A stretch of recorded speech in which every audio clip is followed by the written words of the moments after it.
Ele tem, na convocação, você vê até, sei lá, 4 do Real Madrid, aí machucam 2, o Vinícius e o Éder Militão. 4 do Botafogo. Acho que a pergunta é por que não juntar o maior número de jogadores de um mesmo time na escalação titular, né? Na comparação Endrick e Igor Jesus. São jogadores bem diferentes, né? Acho que em relação ao Endrick tem todas essas ponderações, desde que ele foi convocado pelo Dorival lá atrás, amistosos na Europa, fez aqueles gols e tal. Por que não dar mais oportunidades, não começar algumas partidas com ele? Lembrando que ele começou contra o Paraguai, né?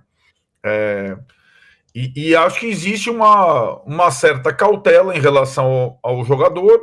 Eu acho que ele ainda é um jogador jovem, está se firmando, mas a gente fica, e muita gente fica, enquanto ele era jogador do Palmeiras, existia uma discussão maior. Mas, assim, a partir do momento que ele vai jogar, como disse o Dorival, no maior clube do mundo, e passa a ser uma espécie de 12º jogador, agora com o Mbappé machucado, ele tem jogado mais como titular.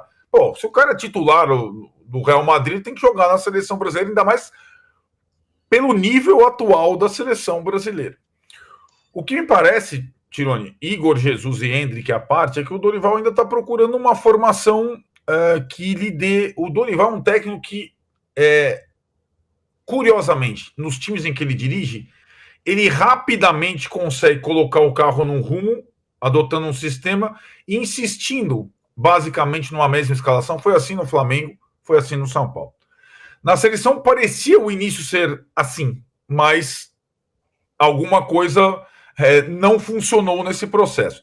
Então eu vejo mais do que a questão do centroavante, que o Brasil, Casão sabe muito mais do que eu, tem dificuldades há algum tempo, a questão da parte criativa do time, do meio de campo, do ataque e tal, né?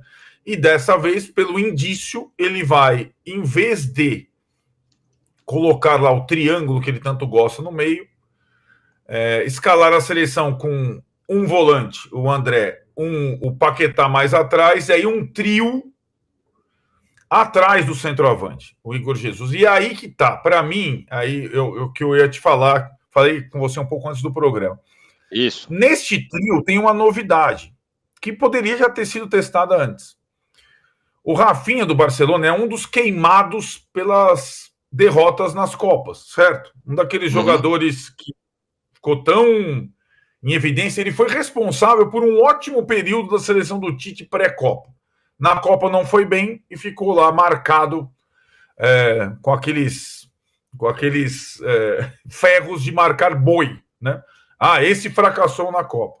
Porém, nesta temporada, com outro treinador jogando numa outra posição, ele é o melhor jogador da Liga Espanhola nesse momento.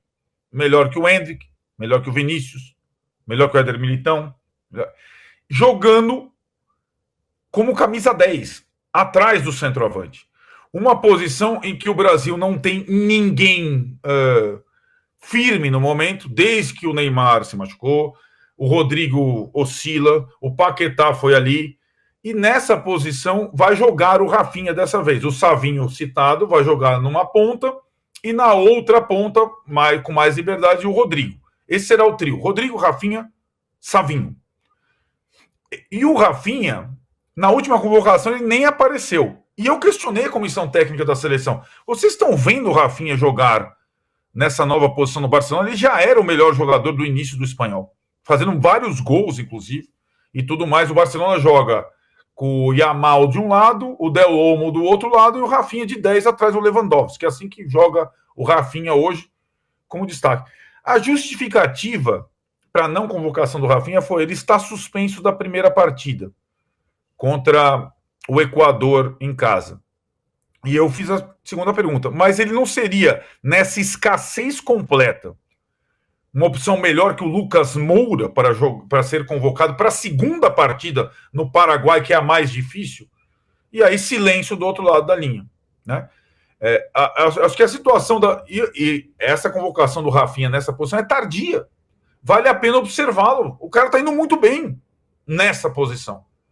E acho que ele seria bem útil contra o Paraguai. Eu vou te dizer, viu, cara? Daquele desastre que aconteceu lá em Assunção. Agora, a minha grande expectativa é ver se o Rafinha consegue transportar. Isso é um desafio para qualquer jogador hoje da seleção brasileira, né? Eu sei disso. transportar o mínimo que ele está jogando no Barcelona para a seleção brasileira a partir desse jogo no Chile. Tá vendo? Então, informação relevante aí, a nova questão envolvendo o Rafinha nesse jogo já contra o Chile, trazida aí pelo Arnaldo. Agora, Casão, a nossa enquete aqui pergunta sobre um cara que não está na seleção há muito tempo, o Neymar. E se ele faz falta para a seleção? Sim, a galera diz aqui, 52%, não 48%. Faz ou não faz? Em resumo, você fala se faz ou não faz, e por favor, já entregue a sua relíquia do rock, que todos estamos atentos. Cara, eu acho muito estranho reportagens falando que o Neymar, falta o Neymar, não falta o Neymar, quando o Neymar vai ser convocado, se vai ser convocado. O cara não joga há 1 ano. Ele ainda não foi inscrito no Campeonato Árabe. Para começar a se discutir, ele tem que voltar a jogar e ter condições clínicas para poder ser testado. Sem isso, eu acho que não faz sentido essa discussão. Aí eu vejo uma reportagem. 1 ano sem o Neymar, olha como a seleção foi mal. Mas e o ano, os últimos 12 meses antes do Neymar machucar, foi bem a seleção com ele? Foi bem? Os últimos 12 meses do Neymar antes dele se machucar? A seleção estava legal? Ele estava arrebentando? Ele desequilibrou? Ele fez gol decisivo? Levou o Brasil a algum lugar nos últimos 12 meses antes da contusão? Não. E agora ele está 1 ano sem jogar. Não muda nada por enquanto. Só vai mudar, possivelmente, se ele voltar a jogar.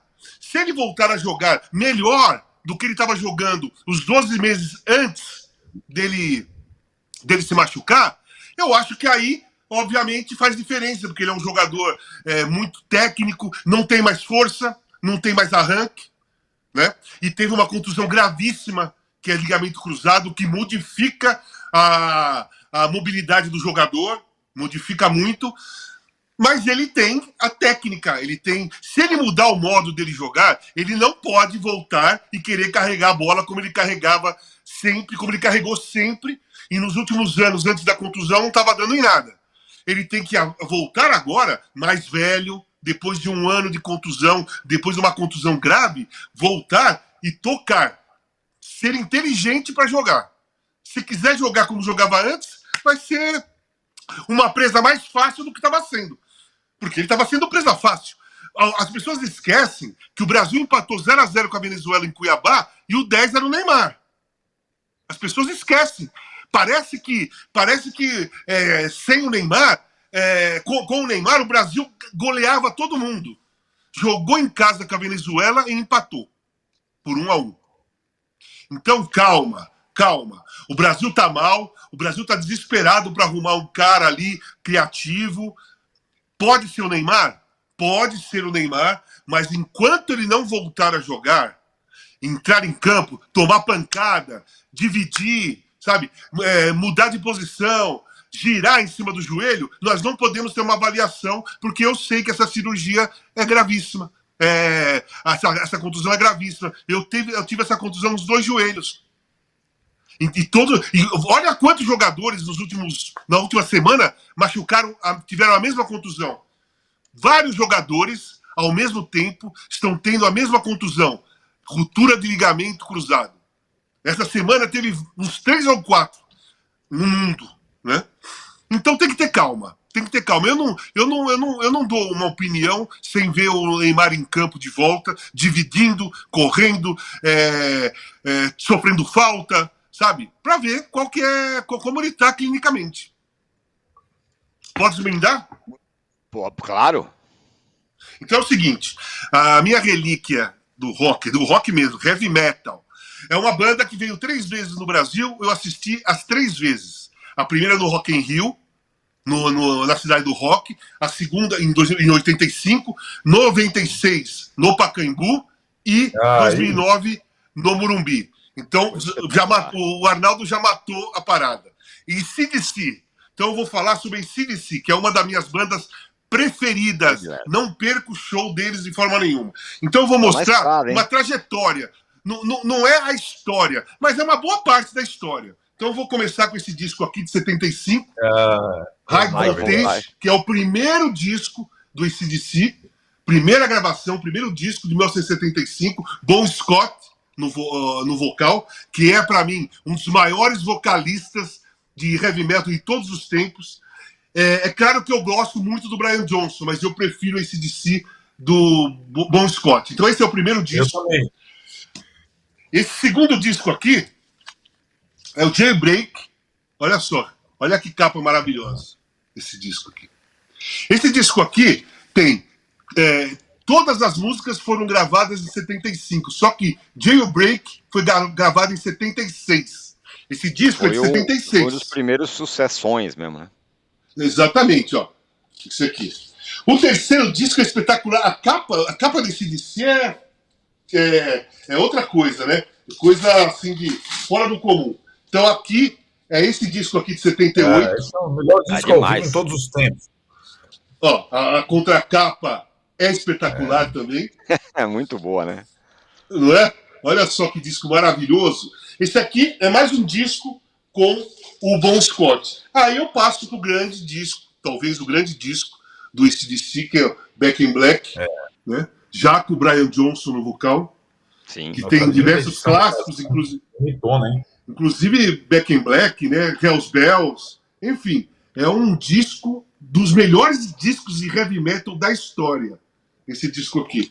E por último, esse disco aqui de 83. Olha que lindo também. A capa. Click of the Switch. Tá vendo? E aqui, ó, dá uma olhadinha aqui. Tem o seu nominho aí. Claro. Os caras não devolviam o disco. Vocês não eram. Sempre estava o disco, o cara não devolvia, né? O cara não devolvia, então, depois seu nome. Eu escrevi o meu nome na capa ou no disco. Se ele desaparecesse, se eu fosse na casa de alguém e visse o disco lá, eu ia ver o meu nominho lá e opa, esse disco é meu. Então a minha relíquia do rock hoje é uma pequena história da trajetória do AC/DC. E só uma coisa que eu acho que vocês sabem, mas muita gente não sabe, o Bon Scott não foi o primeiro vocalista do AC/DC. O primeiro vocalista foi o Dave Evans. E o Bon Scott era vocalista de uma outra banda, de outras bandas lá, e ao mesmo tempo era o motorista do AC/DC. E num determinado show, não era um show grande, era um show X, o cara não apareceu, e o Bon Scott falou, eu canto. Os caras falaram, você conhece? Pô, eu tô em todos os shows, eu sou motorista, eu conheço todas as músicas de vocês. E subiu lá, e a química bateu, e foi, pra mim, a formação original é uma das maiores formações de banda de heavy metal em todos os tempos. A formação original do AC/DC é uma coisa espetacular. Então, minha relíquia do rock hoje foi em homenagem ao AC/DC. Eu estava no Rock in Rio 19 de janeiro de 85 para ver o AC/DC. Vi o Ozzy, vi o Scorpions, o Whitesnake e o Baby Pepeu. Fui em 96 no Pacaembu e fui em 2009 no Morumbi. E se vier de novo, eu tô lá. Os caras estão na estrada, né? Não sei se vão passar pelo Brasil, mas estão na estrada. Fala, Arnaldo. Ainda bem que eu tô aqui, porque... Aliás, saindo aqui do link, eu vou botar uma música desse. Estou pensando em qual, quando você faz a barba, faz aqui, você deu o heavy metal. Eu tenho isso também, cai muito bem. Cai muito bem. Vou trabalhar com a minha camisa do AC/DC hoje, então, em homenagem a essa relíquia do rock. Muito bem, Casão. Relíquia do rock, aqui, ó. O comentário aqui de alguém aqui passou assim: Casão é aula. Meu amigo, aula de rock. Boa, Casão. Semana que vem tem mais relíquia do rock. Nós ficamos por aqui. A nossa enquete. Semana que vem eu vou mudar o estilo da musical, tá? Semana que vem eu vou mudar o estilo musical. Não vai ser rock and roll. Muito bem. Aqui, ó, alguém pergunta aqui, é o Rubens. Arnaldo, for those about to rock ou Thunderstruck? For those about to rock. Eu também tô nessa. Eu também acho. Casão, Arnaldo, roqueiros do Brasil. Amanhã a gente volta. Valeu. Tchau. Valeu.